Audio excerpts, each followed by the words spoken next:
অসমৰ মুখ্যমন্ত্ৰী হিচাপে মই শপত গ্ৰহণ কৰোঁ আৰু লগতে আমাৰ 4গৰাকীয়ে মন্ত্ৰীয়েও মন্ত্ৰিত্বৰ শপত গ্ৰহণ কৰে।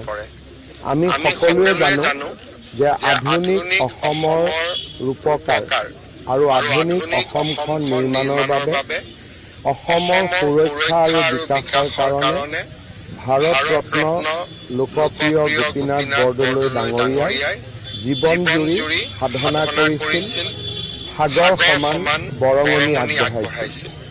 ভাৰতীয় জনতা পাৰ্টীৰ চৰকাৰখনৰো লক্ষ্য হৈছে সুৰক্ষা আৰু বিকাশ।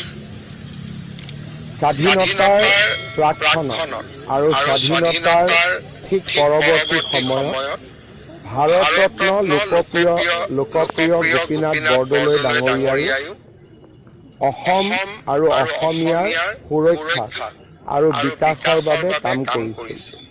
আমাৰ চৰকাৰখনে আনুষ্ঠানিকভাৱে কাম কাজ আৰম্ভ কৰাৰ প্ৰাক মুহূৰ্তত আজি আমি সকলোৱে ভাৰত ৰত্ন লোকপ্ৰিয় গোপীনাথ বৰদলৈ ডাঙৰীয়াৰ সমাধিলৈ আহি তেখেতৰ প্ৰতি আমাৰ সশ্ৰদ্ধ প্ৰণিপাত আৰু শ্ৰদ্ধা আগবঢ়ালো।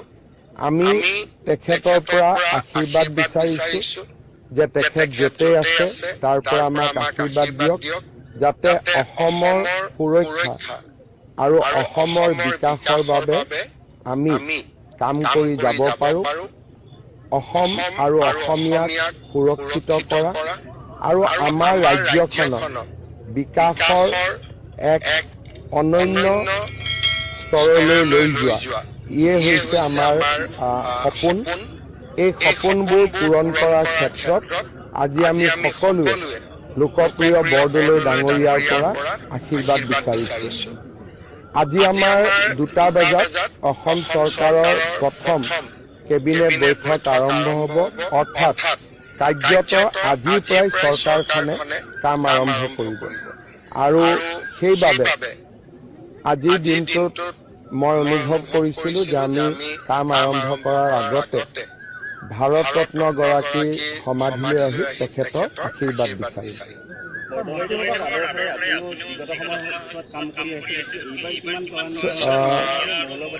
মই এটাই কথা কম যে আমি গোটেই কথাখিনি ইতিবাচকভাৱে কম যে অসমৰ সুৰক্ষা আৰু অসমৰ বিকাশ, অসম, অসমীয়া আৰু ভাৰতীয়, এই অসমৰ চাৰিসীমাৰ ভিতৰত যাতে আমি সদায় সুৰক্ষিত হৈ থাকিব পাৰোঁ আৰু বিকাশৰ গংগা নমাই আনিব পাৰোঁ, সেয়ে হৈছে আমাৰ দায়িত্ব।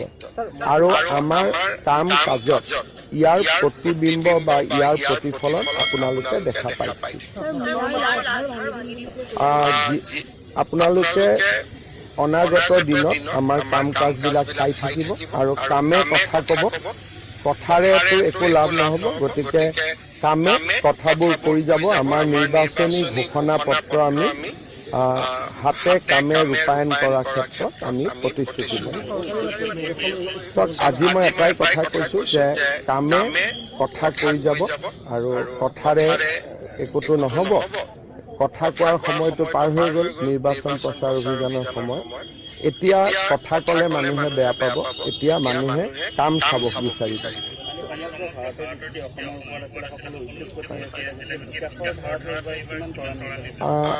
যোৱাকালি শপত গ্ৰহণ অনুষ্ঠানত NDA আৰু NDAৰ বাহিৰৰো মুখ্যমন্ত্ৰী সকলে বা NDAৰ বাহিৰৰ ৰাজনৈতিক দলেও যোৱাকালি আমাৰ শপত গ্ৰহণ অনুষ্ঠানত অংশগ্ৰহণ কৰিছিল।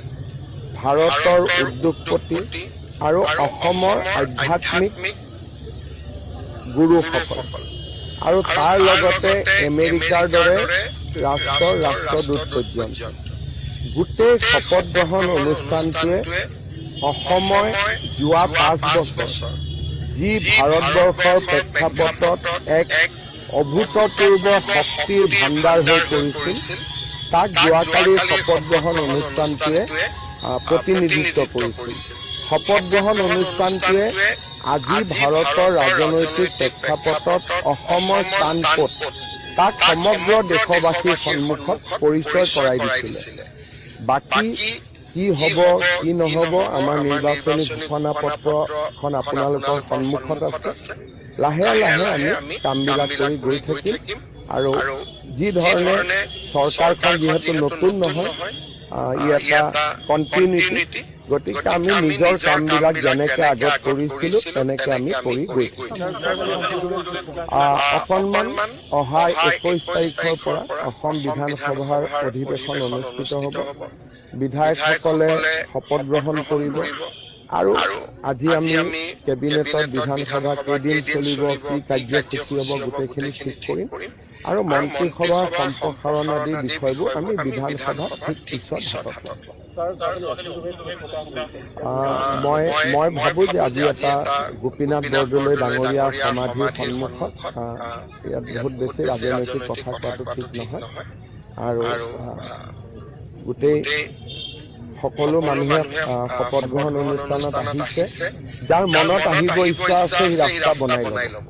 গতিকে নহ'লে টিভিৰ পৰা চাইছে যদিও একে সমাৰোহত চামিল হোৱাটোকে বুজায়, কাৰণ আমাক কিমান মানুহে ভোট দিছে, 1 কোটিৰ ওপৰত মানুহে ভোট দিছে, সকলোতেতো আহিব পৰা নাই, টিভিত চাই আমাক আশীৰ্বাদ দিছে। গতিকে আশীৰ্বাদটোহে আচল কথা।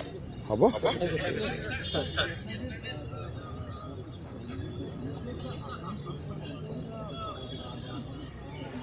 The oath-taking ceremony reflects how Prime Minister Narendra Modi and his entire cabinet colleagues and how BJP and the party organization consider Assam.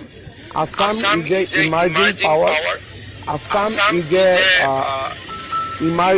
emerging as a hub for development, hub for industrialization. Yesterday, everybody came and recognized Assam's new position in the overall landscape of our nation. I am deeply grateful for everyone who came and who joined with us, but many could not came. All the people of Assam, obviously they had voted for Assam, but they were not with us yesterday because of the space, because of the geography. But I am sure everybody has watched the ceremony and blessed us for doing much better for the people of Assam. The people of Assam, obviously they have voted for Assam, but they were not with us yesterday because of the space, because of the geography. But I am sure everybody has watched the ceremony and blessed us for doing much better for the people of Assam.